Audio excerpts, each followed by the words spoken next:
what's up? Welcome to another episode of Wassup Conversations, a podcast with icons and legends of the video game industry. I'm your host, Hamid Reza Nikoufar, and in this episode, my guest is a visionary art director of many great games such as Immortals Fenyx Rising, Assassin's Creed Syndicate, and Assassin's Creed Odyssey. Ladies and gentlemen, please welcome Thierry Dansereau from Ubisoft Quebec. Thierry's way of looking at art and game development is inspiring and very educational. We talked about his past working on Assassin's Creed games and his new approach on Immortals Fenyx Rising. Immortals Fenyx Rising is available on Amazon Luna, Windows, Nintendo Switch, PlayStation 4, PlayStation 5, Stadia, Xbox One, and Xbox Series X and S. And the new DLC, The Lost Gods, is out with lots of new content. Before getting into the conversation, please subscribe, follow, and share this podcast wherever you're listening or watching Wassup Conversations. Wassup Conversations is available on all the major podcast streaming services and also in video on YouTube. You can learn more about the podcast on www.nikoufarmusic.com or from my Twitter handle at hrnikoufar. Also, please consider supporting and donating to Wassup Conversations from the link in the description if you're enjoying this podcast. Thank you for tuning in. Let's go! Hello and welcome to Wassup Conversations, Thierry. It's so great to have you here. How are you, sir? Well, first, thank you to have me with you. I'm very happy to have the chance to talk with you today. So I'm fine, even though there's a COVID here and everything is on lockdown, but I'm doing fine. Are you in the studio right now? No, I'm at home. Oh, We're working right. from home for a while. It's been a year. Wow. So last week I had Scott Phillips, the director of Immortals Fenyx Rising, on the podcast, and I told him how much I love this game. You guys did a fantastic job, and I had so much fun playing that game. So congratulations. Well, thank you very much. I'm glad you enjoyed the game. Yeah. So let's talk about your background. How did you start? What did you want to do first, and how did you get your first gig and become this visionary art director of many great games? Well, first, I'm not sure I would call myself a visionary art director, but I'm calling you that. yeah. Well, thank you, but being an art director is all about teamwork. So you're as good as your team is. So I've been fortunate to work with amazing, talented people throughout the years. So I have to make them shine because all those games wouldn't have been possible without them. But to come back to me, first I'm 46 years old. So when I started, the video game industry wasn't really there. So I started young, as I was always drawing, and my goal was to become like an illustrator or something like that, like Simon Bisley. I don't know if you know that guy. So, then when I was about 19 years old, I started to work for comic TV shows, here in Montreal. And so I did that for a few years. And then at some point, for personal reason, I moved in Quebec City and was looking for a job. And I started to work for a small web video games company called Sarbacane. And there I was animator, concept artist, and then I switched onto their 3D team. So this is where I learned 3D. So I started as a texture and then level artist. And the thing was so small that we were doing kind of pretty much everything, but those were super small again, I have to say. And then Ubisoft came at Quebec around 2005, and the whole department has been hired by them. So I was part of this. And after a year at Ubisoft, based, on my background, art knowledge, and my drawing skills, I became an art director. So it started in 2006. So since then, I've been art directing in Quebec. And Quebec, we've done all the steps towards our own. Let's say leadership. So we started with Microsoft games, then DS, Sony PSP, Wii U with Prince of Persia, and then slowly we started to work on the Odyssey franchise. So I started to work with Raphael Lacoste in 2010 on Assassin's Creed Revelation. So we were in charge of exotic mission, the beginning of the game and the 3 assassination mission. And then we've jumped onto Assassin's Creed 3 DLC, The Tyranny of King Washington, and, which we did explore like more like fantasy aspect, because in DLCs you could like play. You can go wild with it. So we did the same for the DLC of Black Flag, which was Freedom Cry. So, and then after that, we've got our first game, which was Assassin's Creed Syndicate. So it was the first time as a studio we got the full ownership of a title, and I have to say that we've learned a lot, and we've learned a lot through a lot of challenges. So it was a very difficult production from a point of view, because we have to learn so much, and you have to learn as on the leadership aspects. That's something we could talk a bit later on. But because I think the art director role is more than just like being a good artist. It involves like leadership, like how you make your people grow, how you create empowerment and all that stuff. I think that's probably the key aspect for me, at least. And then after Syndicate, we did Odyssey, which was like an amazing production on many aspects. We've learned so much, and based on the learning we did on Syndicate, we've adapted, and we did like a production in a way better way, I would say. And then we got that crazy mandate of doing Immortals Fenyxrising. We were asked to do something very different, and this is where we decided to go out of our comfort zone and try something new, different. But it was very fast, and so we had to go make decision like very fast. And but it was fun in the end. I'm very proud of what we did achieve on that game. Yeah. So let's talk about your first major Assassin's Creed, Syndicate. The Victorian era of London is a very unique setting, and it's been used in a lot of games and movies. How were the experience and the challenges of creating that world in Assassin's Creed Syndicate? And how is the experience making something new with a major Assassin's Creed?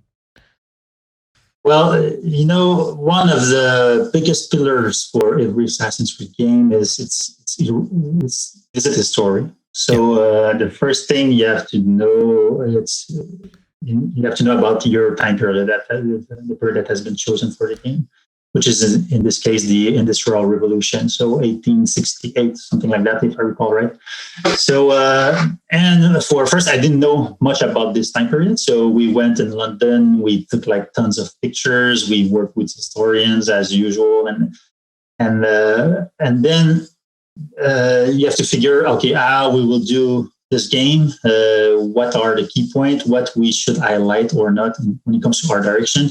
And for us, it was like probably but it is the first Assassin's Creed game that's so close to the modern era. So, so because all the previous games were way in the past, so that means that there are still a lot of buildings that are still there in London. So that were in our time period. Yeah, funny thing that I was playing Watch Dogs 3 and going around London, I was like, man, this is so familiar. It looks like I've been in London, but oh yeah, it's from Syndicate.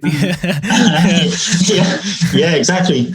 So we did have to learn about all those architecture styles and how it was back then, because it was way more polluted. Like the industry were closer to the city. So and we wanted to depict that, like the feeling of pollution, but movement, industrialization, but also it still is, I guess, a city of extreme contrast, especially in that time where you could have like very wealthy neighbor, like think of the Buckingham Palace and all those areas, and then you have like Southwark, all the poor labor type of people that were living very close to those very wealthy people. So for us, it was very interesting to play with, because it allows us to create like very big contrast, which is the whole point of making video games, because you want to make sure that your players see different things and travel through different environments. And there's a rule set in every AC game, kind of, if you travel for, let's say, 20, 30 seconds in one direction, you should see something different or feel visually something different. Yeah. And also one of the big challenge for us was the height of the buildings, because there's a lot of 5-story high building, and climbing all of them was kind of a chore, was too long. So that's why we we use that pretext of like the industrialization to create the grappling hook, so which allows like fast climbing, and also the vehicles, sidewalks and like all the vehicles all over the city. So we have to develop like systems to make sure that like everything was functional and worked well without being too frustrating. So it was very interesting. And we've learned so much also because it was new for us. So how to build those huge games, because Assassin's Creed game tends to be massive. There's lots of, and we introduced like both genders, like 2 characters to play with also. So there were lots of new stuff for us to learn. So I think we had to go through this production to get to know about ourselves first, and to establish ourselves also as a lead studio. I think the game did well. Of course, Unity, that was released a year before, received a lot of criticism for its because there were a lot of bugs. So the perception of the brand back then was a bit like down. And when Assassin's Creed Syndicate was released, we did suffer a bit from the comparison with Unity. Which is odd because to me, and it was unfair to Syndicate because it was it was something really new and amazing. Yeah, and Unity still today is probably one of the best looking UC game ever. Hell yeah! I played that game a year after it was released, and it was polished and very well. Amazing game, yeah. That was a hard time back then, yeah. Yes. But also they were the kind of what they call a brain fatigue, where at some point, some players were, I guess, bored to see the same recipe over and over. Because in every game, even though the setting is different, and in fact, there's lots of different things. And I think that's why the brand evolved towards more kind of an RPG type of game with customization and like progression, which has been proven very successful. Indeed, yeah. So after that, after Syndicate, your next Assassin's Creed, and it was changed drastically compared to Syndicate, was Odyssey. That game was full of beauty and curiosity. How was the experience of working on that game, on ancient Greece? That was amazing, to be honest with you, because everyone, no matter who, know to some extent about Greek mythology, because it has been, especially in Europe and North America, because it's been part of our culture. There are so many things that are coming from that time period, even words that we were using today find their roots in the ancient Greek time period. And the Greek mythology, everyone knows like the gods and like the Greek heroes to some extent. But I have to say, I didn't know much about Greece itself, so we had to go there. We did a scouting trip and we visit like multiple locations. We were like 3 groups that were sent there, and our first reaction after a couple of days was, okay, how are we going to do this game? So the Greek world is so massive; it's filled with mountains, and there's land, vegetation, forests all over the place. It's so rich in history, and there's so many things that happened there. And the biggest challenge was to because we're in the middle of the Peloponnesian War, but then the Roman built on top of it, and there's multiple civilization that went there, so we had to really know what was there when in our time period, and not to mix it with Roman influences. And so that was a very, very thorough exercise and research we did. Like the historian that still worked with us, Stéphaniane. I think at some point she mentioned that she did like the equivalent of a doctorate in terms of research brought to the project. There were so many aspects that we've picked in.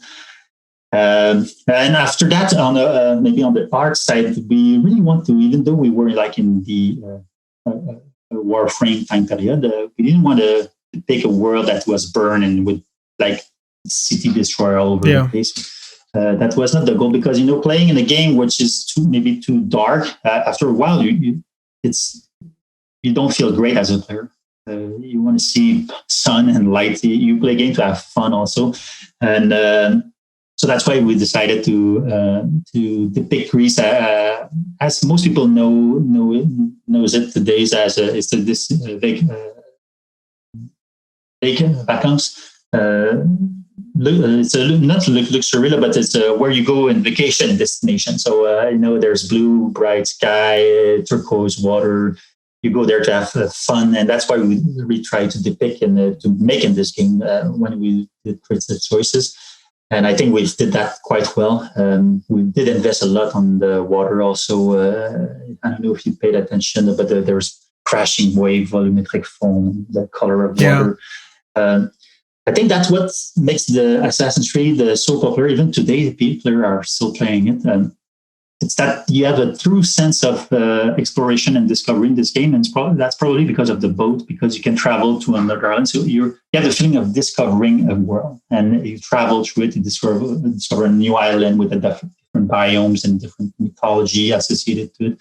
So there's something very interesting that I think the player really appreciate with this game. And then we have to talk about Cassandra, because I think she's one of the most popular character within the DC franchise.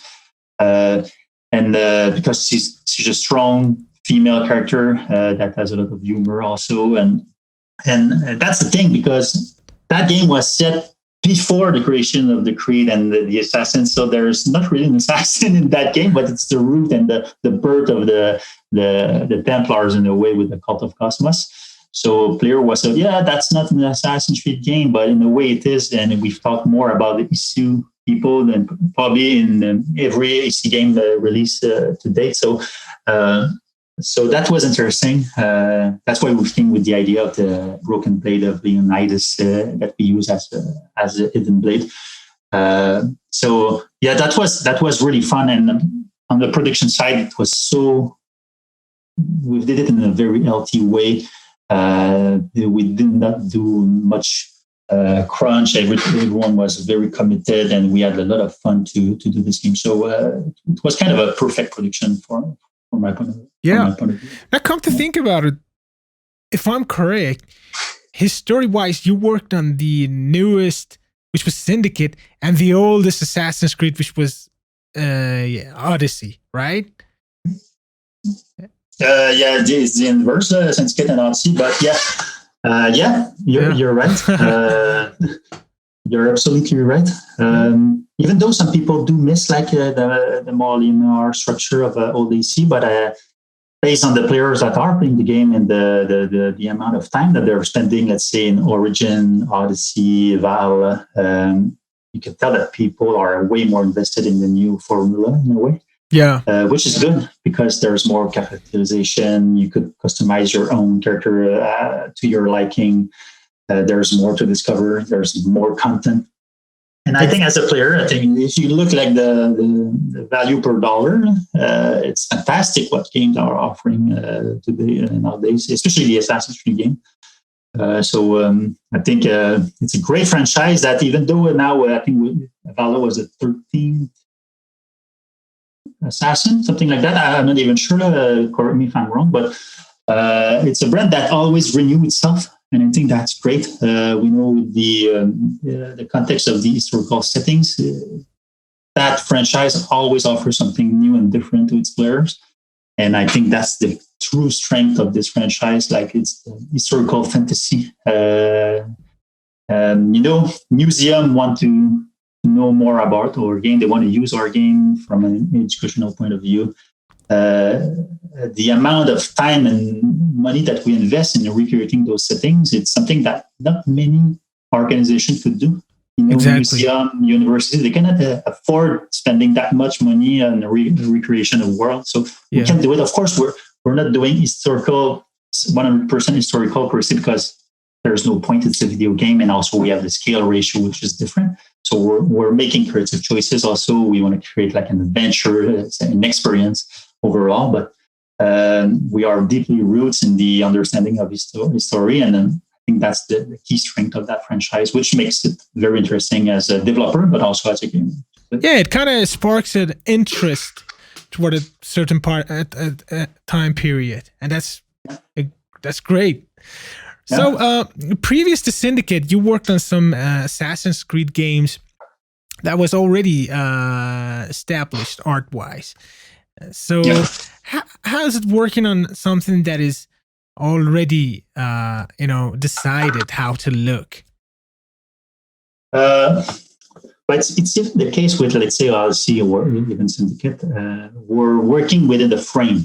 So it's not my game per se. It's a Ubisoft game. So there's like expectation when it comes to visuals that are set within that brand. Think of any Disney or Marvel title. Sure. You have to follow a certain frame. So you just need to understand this and play within that frame. And then when you understand and accept that reality, then you can do pretty much what you want. It's not like limiting creativity at all. It's just you need to understand the frame. And so it makes no difference. And I see this, I had the chance to work with like amazing talents or collaborate with like amazing people that were working in Montreal. Think of Raphael or Martin Deschambault, or I've met like Patrick Limoges or other guys that were super fun to work with. So I think I see this as a bit more like the EC family. So once you're part of that group, of course, there's some sort of level of competition because every EC game wants to do better than the other one. And then, but I think that's LT in a way. Exactly. We want to do our best, and we want to make sure that our game will be remembered in a way, because that's the whole goal. That's my opinion. If you do something in life, the same applies to you, I'm sure. Try to do your best and try to leave or give something to even your community. Me, I have 2 young kids, so I want them to make sure they're proud of their dad in a way that their dad's making those games. But I'm doing it for myself as well, but also for my team. So there's the art department. We're very bound together. We want to do our best. We want to push the limits. We want to improve like the way we do materials and textures and characters.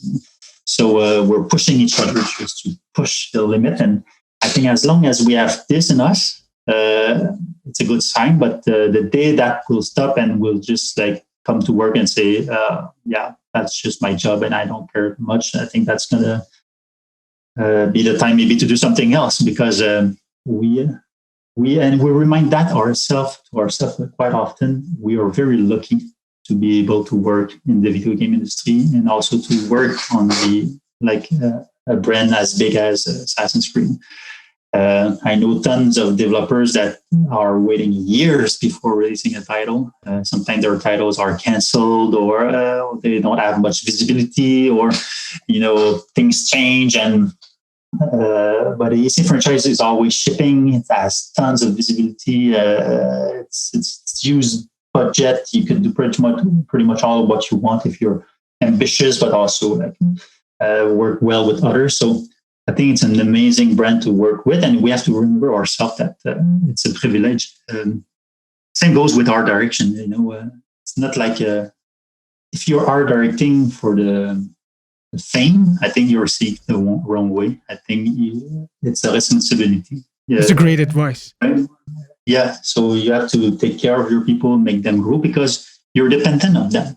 If you're alone, you won't do much. So you need to be surrounded with great people, great talent. But if you want them to be happy, they need to have ownership and empowerment and be able to propose things. So see that role as more like someone that has, based on the creative direction, set the frames within the creative direction frame.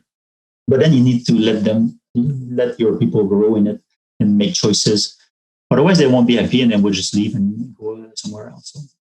Yeah, you talked about this already established frame, and I assume that Raphael Lacoste is the franchise art director. So were you in collaboration with him during the production of Syndicate and Odyssey? How was the collaboration on those games, if there was any? Yeah, but that franchise title has always been a bit blurry in a way where because they were a group at some point. because there's so many diverse projects for the DC franchise. So they're doing books, movies, and all that stuff. So they have some people that overlook this. But when you're like maybe Raphael work on a very precise setting, it's kind of hard to have an eye on everything that's been produced all over the world, because you have to know that when we're making Assassin's Creed game, we're working with like a lot of studios. We can ramp up to 800 people on the production. So having like a good overview of what's going on the project while you're working on your own project is kind of difficult. So I was lucky on Syndicate because it was the first for me to art direct such a big project on my own. So I've asked Raphael if he could like not stay with me, but act as an advisor and look at. I was like showcasing in the world and what the decision process that we were going through. So we act as a kind of a mentor in a way for a while. And then on Odyssey, we were pretty much on our own. So we did because we reached that level of maturity and confidence, so we could do our own things. And Raphael was busy on other things as well. So there's not like a brand relationship anymore, I would say, because it's been Quebec Studio has been working on Assassin's Creed game for the last 10 years. So now we know those games quite a lot, and we're like very involved also like in the decision making to some extent, and some of us decision making process within the brand. So, but of course, do value Raphael as a great artist. He has great experience, and I will always value his opinion. And if I have the chance to talk with him, if he's available or not, I would take his advice at any given moment. But I was also in contact with Mohamed Gambouds, which he was the art director on the Unity, which is a very great individual as well, and they did like amazing choices for that game. So I think it's more like a community where, like I was mentioning, where the door is always open. We can contact each other and talk about things, but it's not like someone says you need to do this and that. So it's not that strict. Exactly. So Immortals was something very different and yet familiar to you. It was not realistic looking, but a fantasy. However, it happens in the same, not the same period, sort of like same setting as Odyssey. So how was the experience of working on that, on the look of that unique game? When we've got the mandate, we were asked to do a game that wouldn't look like an Assassin's Creed game. But we know that our time frame was quite short. And but we know since we've touched a bit on the mythology on Assassin's Creed Odyssey, within like a first live context to justify it in a way,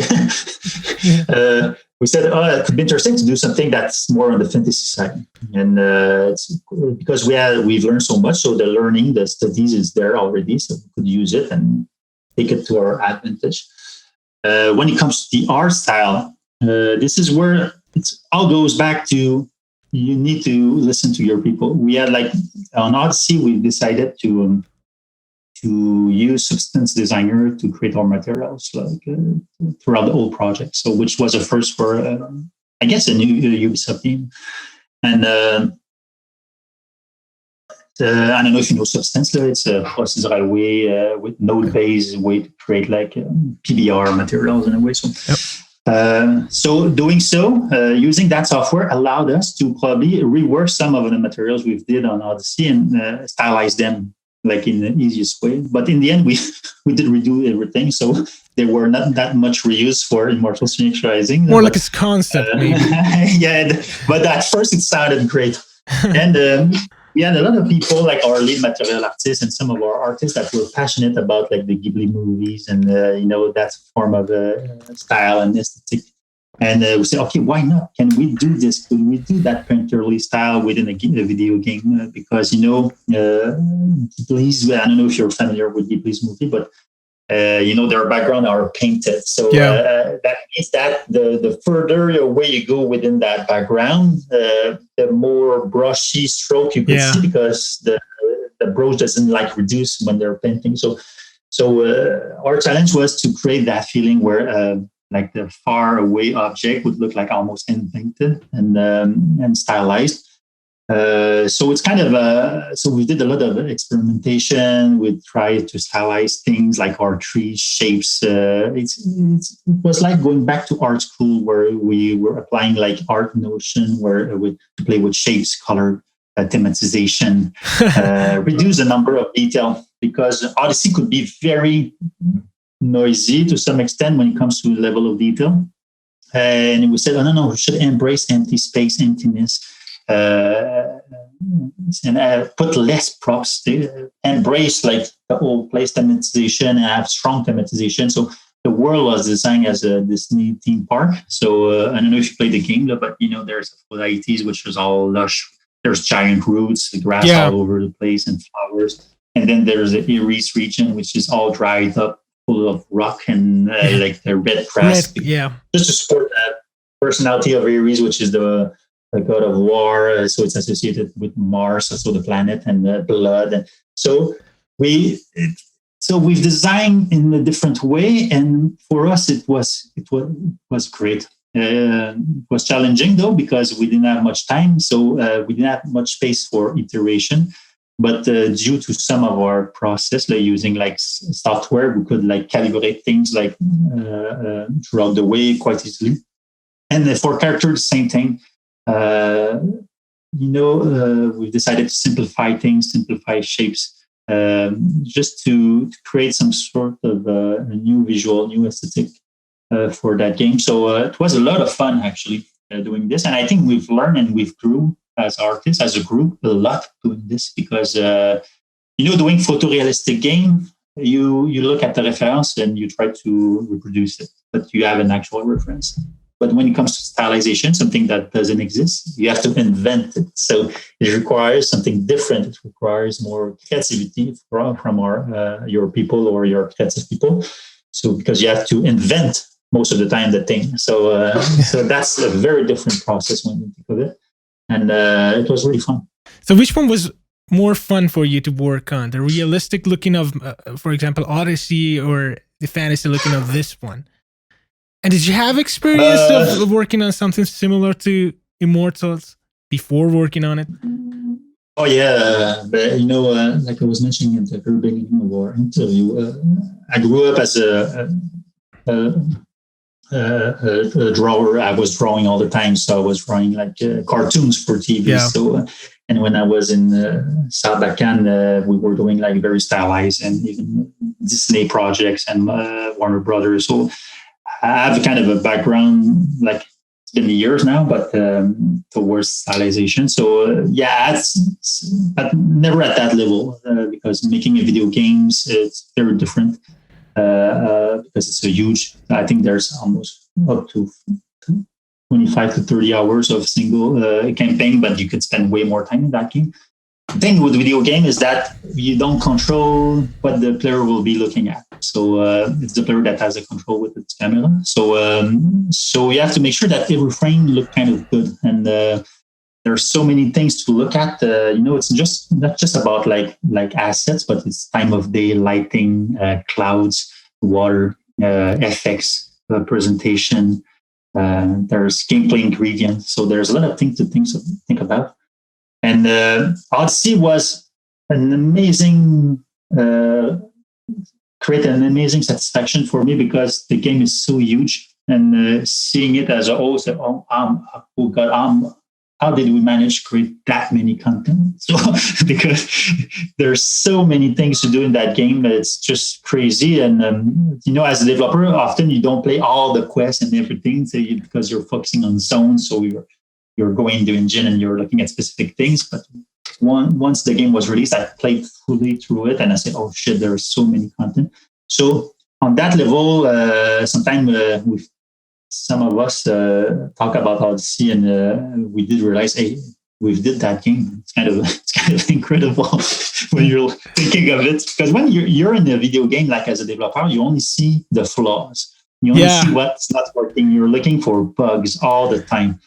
So your eyes get geared to see always when it's not working. And it could be frustrating because you're only seeing bad things. You're focusing on things that are not working. So, but after a year or two, when you let go, because I think that's one of your questions at some point, when do you let go?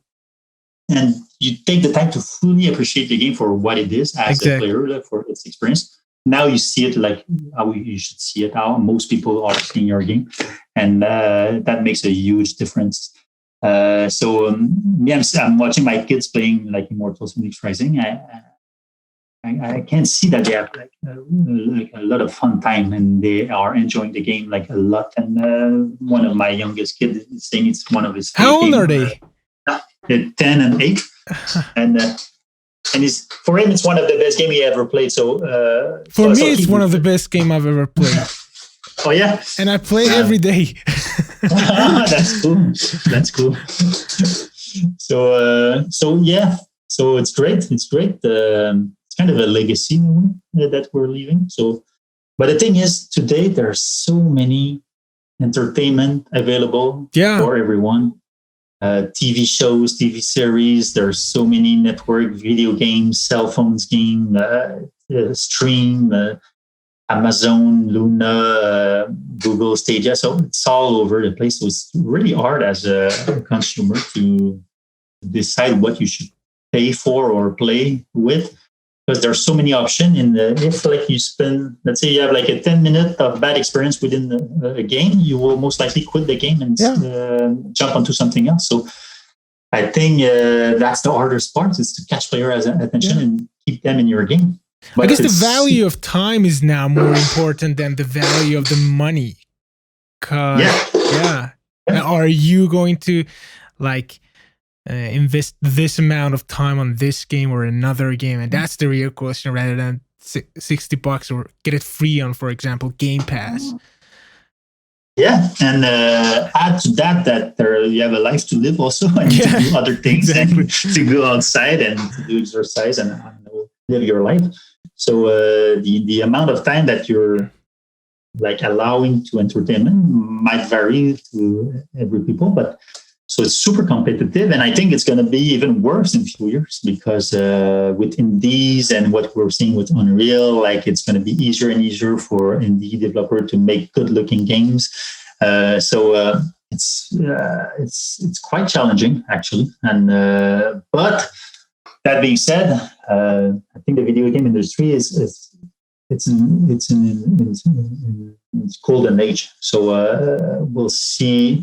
I think in this generation, console generation, we'll see games that will look as good as movies or TV series, and that's amazing. And I think as game developer, we'll be able to create visuals that will be so great, so immersive, and if we pay attention to the level of emotion, I think like games like Last of Us 2 did like an amazing job on that regard. You're playing an experience. It's the video game has evolved towards an experience, like with emotions. And so that's the thing I think that excites me the most. That we will be there to do that transition as game developer. In one hand, we have like realism that is going to be more real in this gen, and in the other hand, we have like this stylish art looking of, for example, Immortals. And what's great about Immortals, look, I'm not an artist, but speaking to people like Raphael, I get to know somehow how it works. And in Immortals, each region, when I was in each region, I knew exactly where I am without looking at the map. So that's exactly the visual cues. And relative to that, I knew each region were located where, because of the landmarks, right? Yes. So I would look at that's the other region there, that's the other region there, because of the landmarks. And I knew playing that game, oh my God, this must have been hell and so much hard to do for our team at the Ubisoft. So it was great, so understandable, Immortals. Yes. But in fact, it was not that hard to create the world, because we've got inspired by Disney theme park.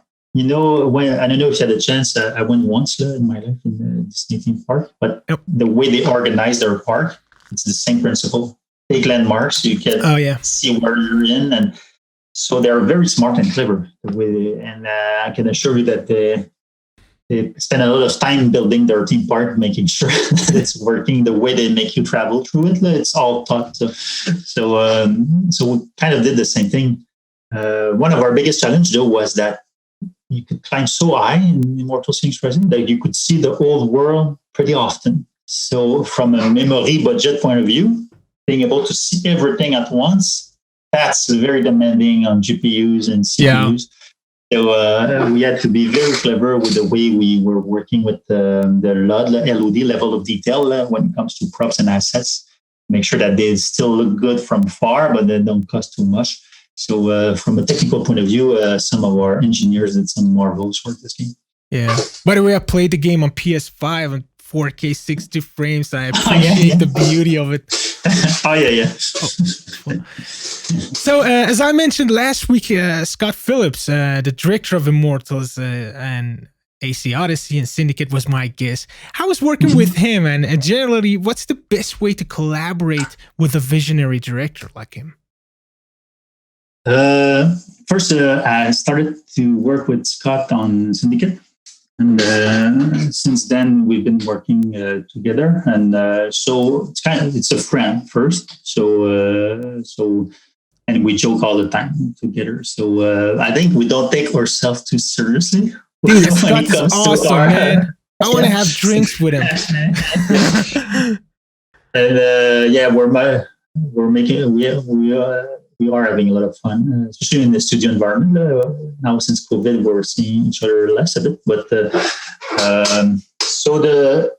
and Scott has that great ability to let people do what they're best at. So meaning that I guess I've earned his trust throughout the way, and the same for him. But so me as an art director, I'm always trying to expose my work. So not only to the team, but also to my other fellow directors or my creative lead.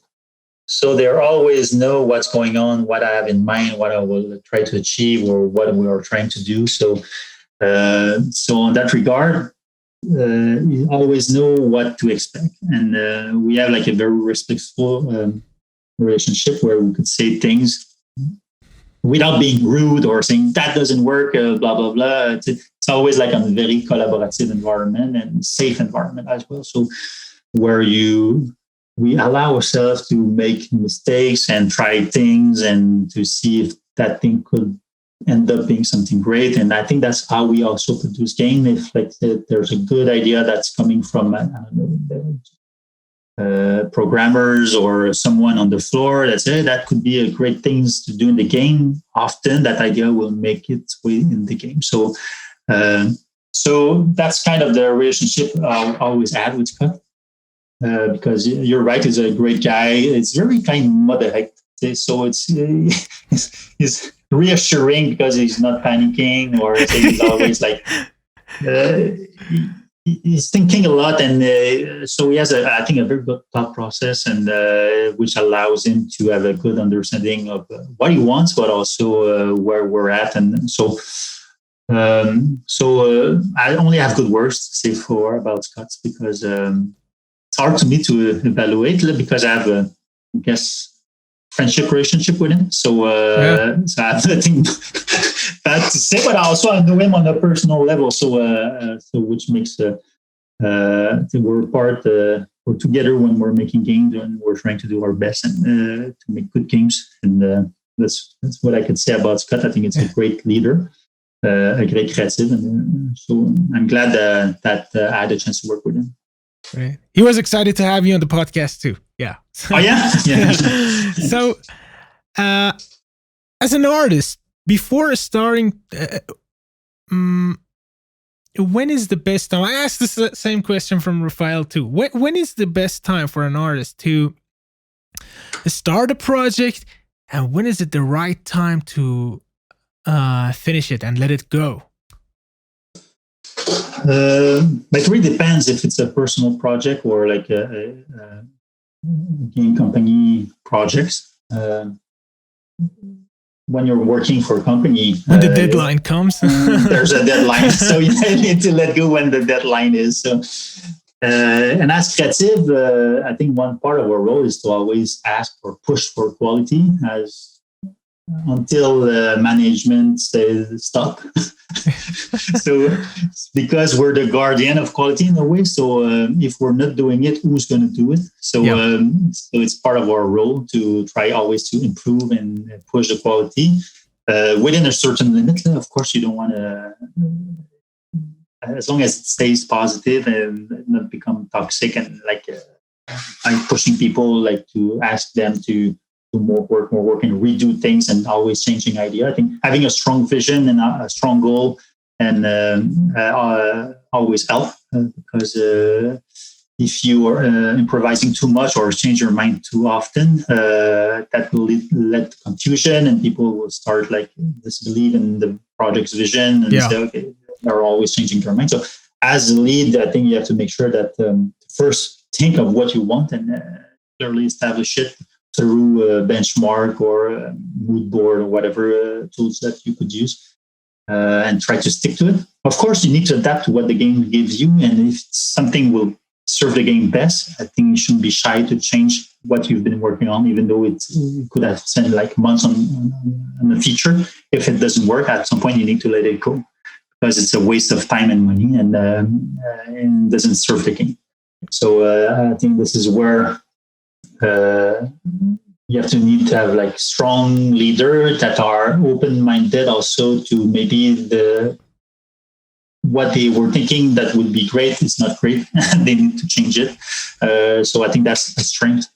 On a personal project also, I think it's about the instinct and intuition. I think it's great to finish things though, because I think if you let go each time you have some sort of difficulties, you'll never improve. And it's easy to let go and to abandon a project or to abandon something. It's the easiest thing you could do. And often it's when it's hard that you improve.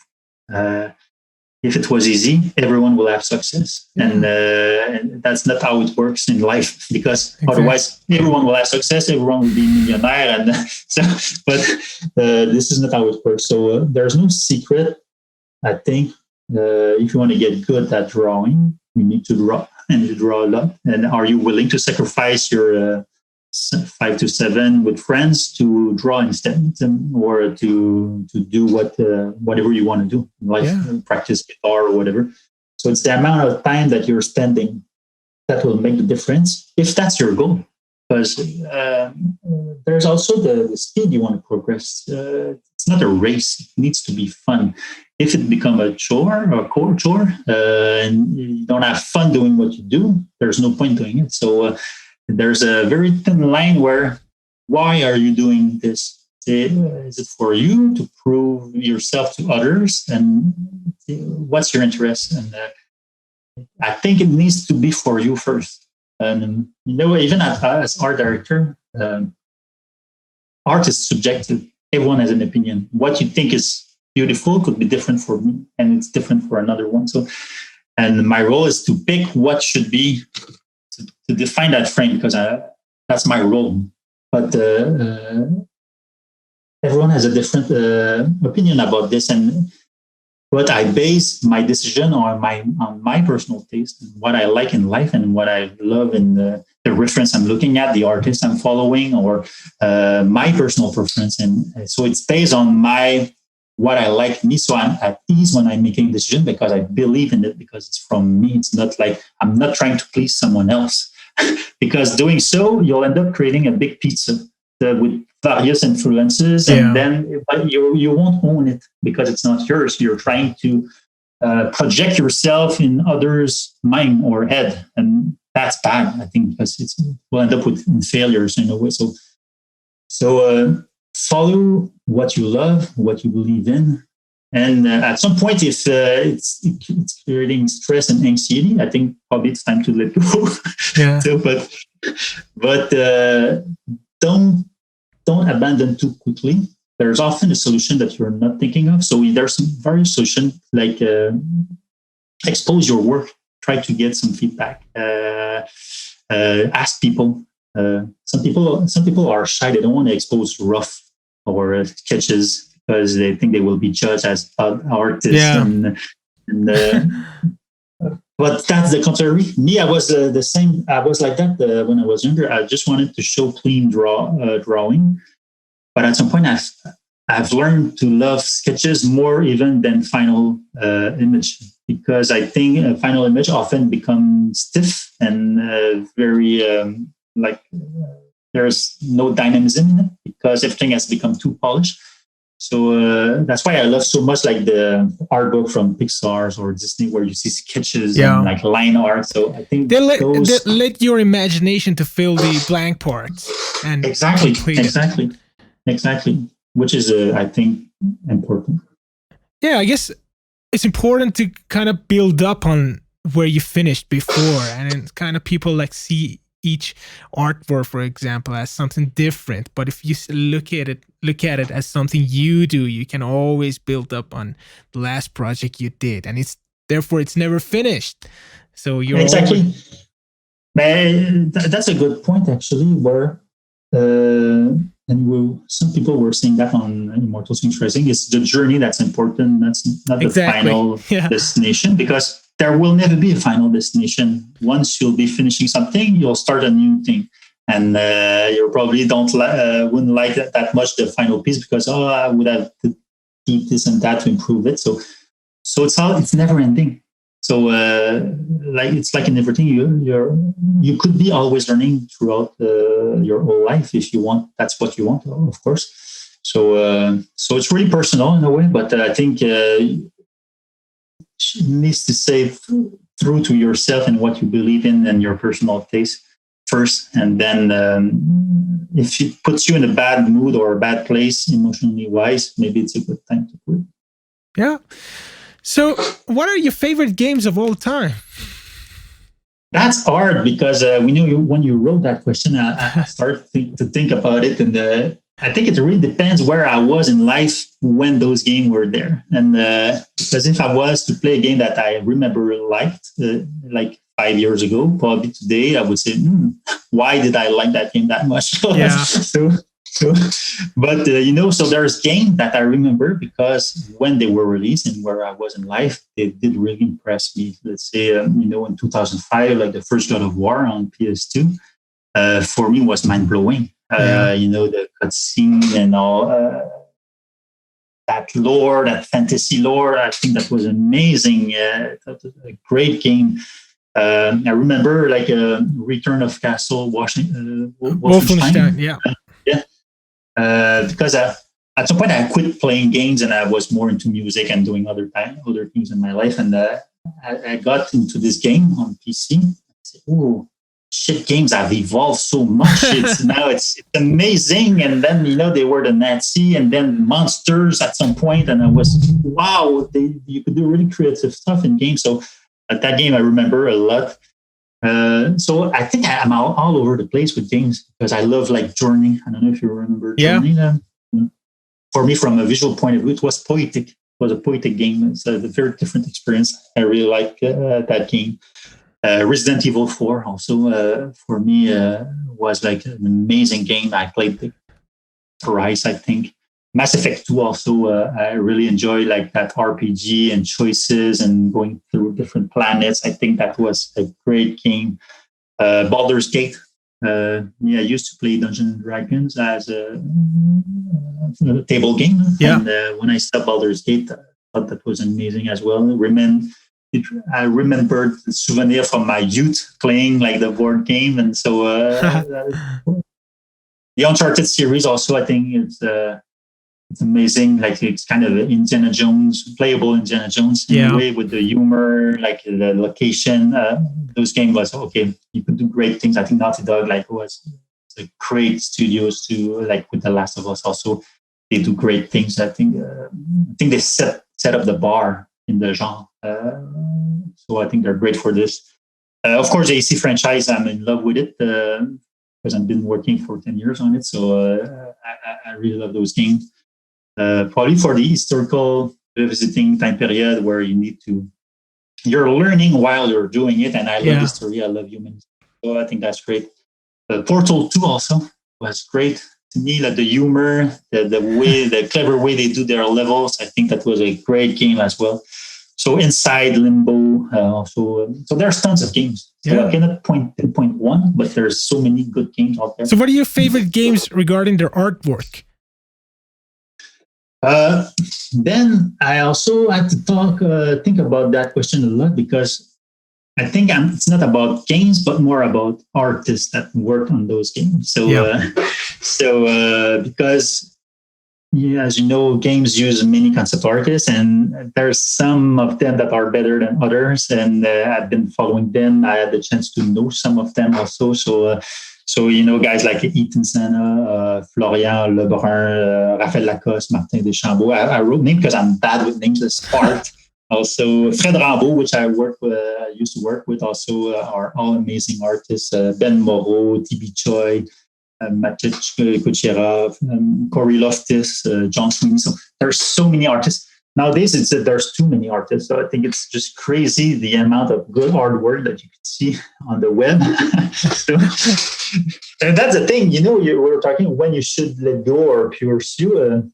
I think in an interview with Maciej Kuchera, that guy, I think has been like a very hard-working artist, and he was spending, I think he was saying like 16 hours a day, like just practicing all the time. I don't know if he's doing still that today, but there's always are going to be people that are going to practice more than you somewhere on earth. Yeah. So you should try to be the best. It's a lost cause.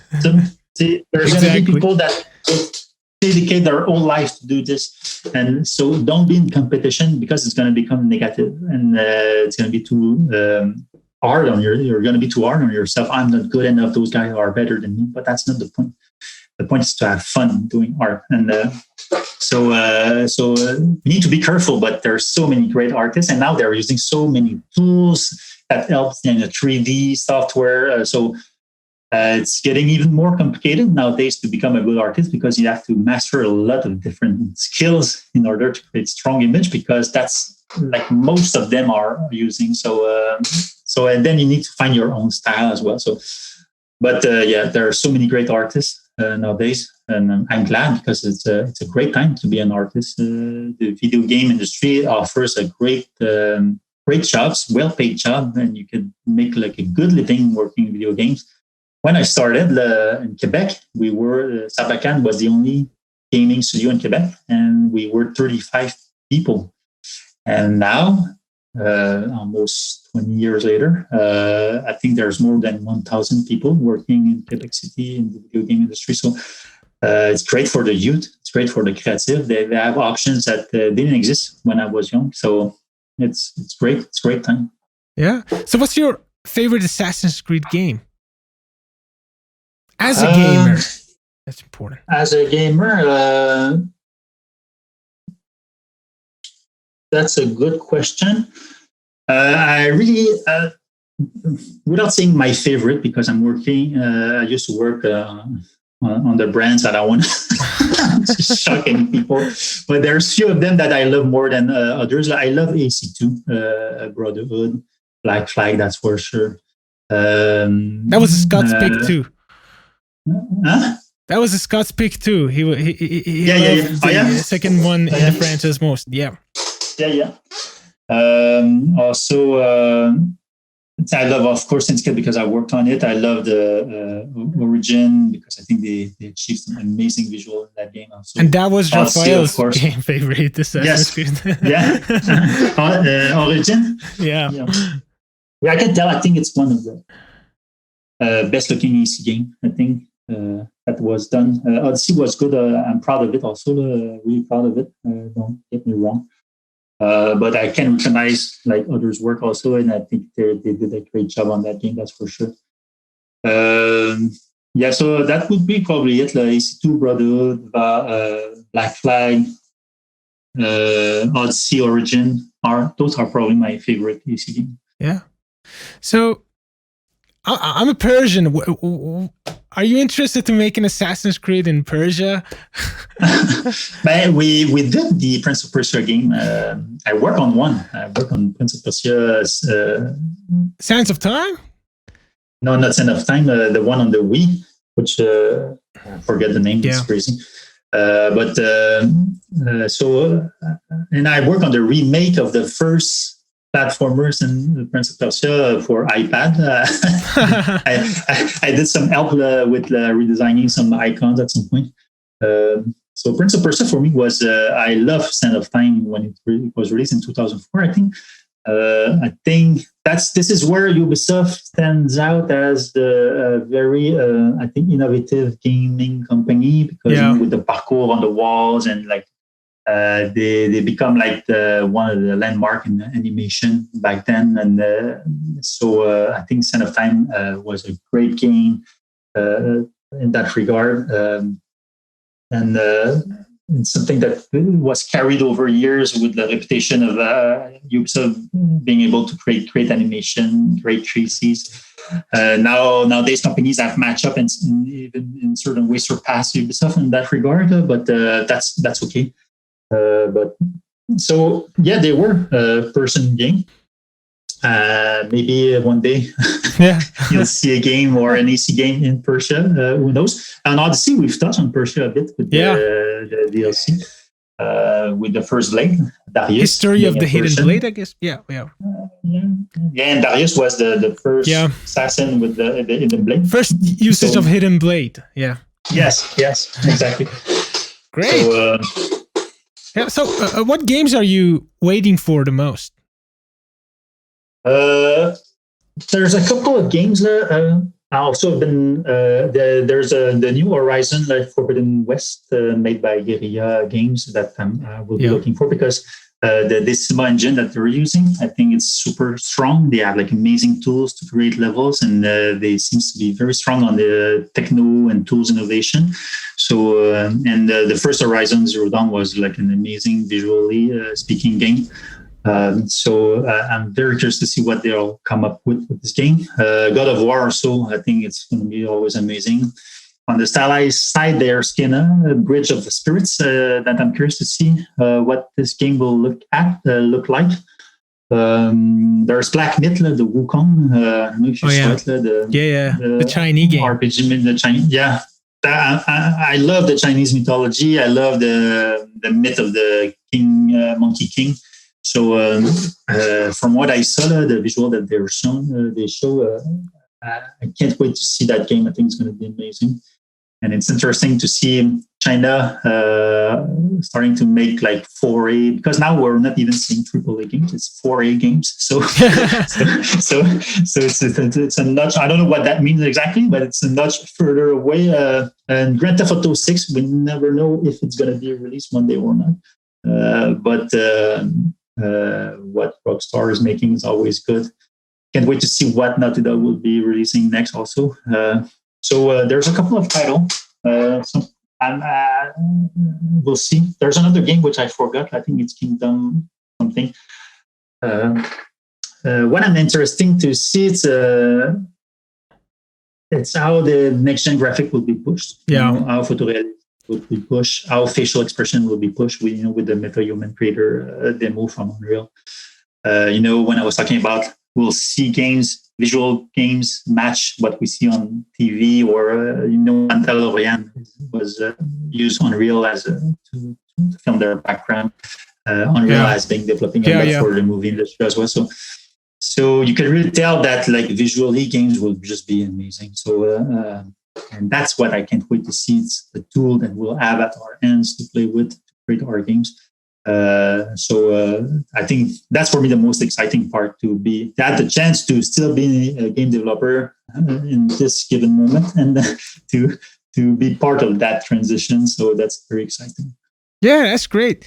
So thank you so much, Thierry. It was fun talking to you, and it was always fun playing your games. So thank you for dreaming big and dreaming beautiful. Thank you so much. But thank you for having me, and thank you for your time. And I wish you the best of luck in your career. And I hope that you'll grow where you want to grow. Thank you so much. That's great.